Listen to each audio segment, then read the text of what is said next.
நாகையில் கனமழை வெளுத்து வாங்கிய நிலையில் தமிழகத்தில் 10 மாவட்டங்களில் இன்று கனமழைக்கு வாய்ப்புள்ளதாக வானிலை ஆய்வு மையம் தெரிவித்துள்ளது.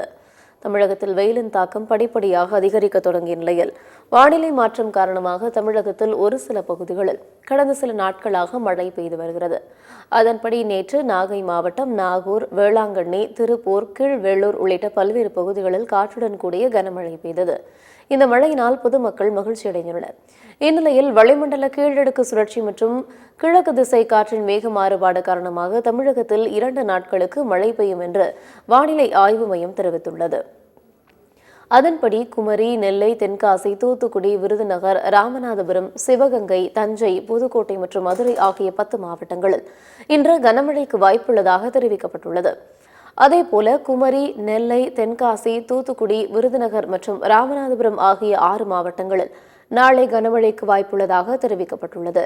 சென்னையை பொறுத்தவரை வானம் ஓரளவு மேகமூட்டத்துடன் காணப்படும் என்றும் நகரின் ஒரு சில பகுதிகளில் இடி மின்னலுடன் லேசானது முதல் மிதமான மழை பெய்யக்கூடும் எனவும் தெரிவிக்கப்பட்டுள்ளது.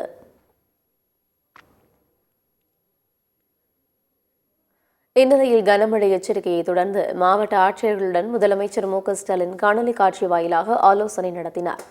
அப்போது 2 நாட்களில் டெல்டா மாவட்டங்களில் கனமழை எதிர்பார்க்கப்படுவதால் மாவட்ட ஆட்சியர்கள் தயார் நிலையில் இருக்க வேண்டும் என்று தெரிவிக்கப்பட்டுள்ளது.